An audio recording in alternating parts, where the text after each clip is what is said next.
এই জীবনটা আমাদের নিজের জীবনটা নিজের কাছে আল্লাহর আমানত, আল্লাহর দেওয়া আমানত। এটাকে আমরা ওয়েস্ট করব না, এটাকে আমরা ধ্বংস করব না, এটাকে আমরা ক্ষয় করব না, এটাকে আমরা ড্রেনে প্রবাহিত হইতে দিব না। প্রতিটি মুহূর্ত জীবনের, আবার বলতেছি, সময়, সম্পদ, শ্রম, মেধা, 4টা নিয়ামত দিচ্ছেন। নিয়ামতের একটা ডেফিনেশন হচ্ছে যেটা শেষ হয়ে যায়। নিয়ামত চিরকাল থাকবে না।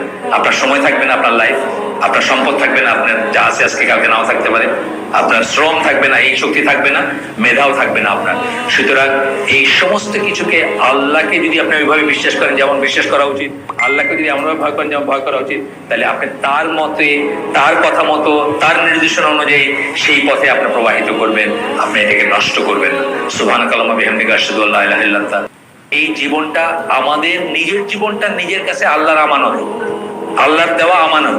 এটাকে আমরা ওয়েস্ট করব না, এটাকে আমরা ধ্বংস করব না, এটাকে আমরা ক্ষয় করব না, এটাকে আমরা ড্রেনে